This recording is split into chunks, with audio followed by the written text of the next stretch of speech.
Hello dear students, today we are solving the CMI BSc Entrance Examination 2023 papers, the subjective part. We're going to find that the odd integer n greater than 1, for which in this factor find the two smallest of such integers. 2023 is 1 modulo of 3, so at n equal to 3 works. Similarly, using the modular arithmetic, 1 checks that 5 and 7 also we can be checking and do not work, but 9 works in this case. So this is the first two smallest, and prove the infinitely many such integers are there. So here part B, n equal to k works at n equal to 3k. By induction we can see that 2023 3k minus 1 is 2023k minus 1,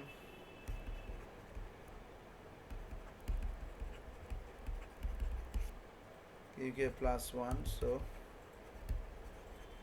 multiple of k, multiple of 3, as each summarized in the second factor of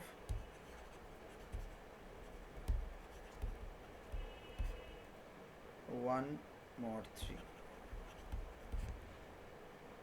So thus all powers of 3 satisfy the required condition.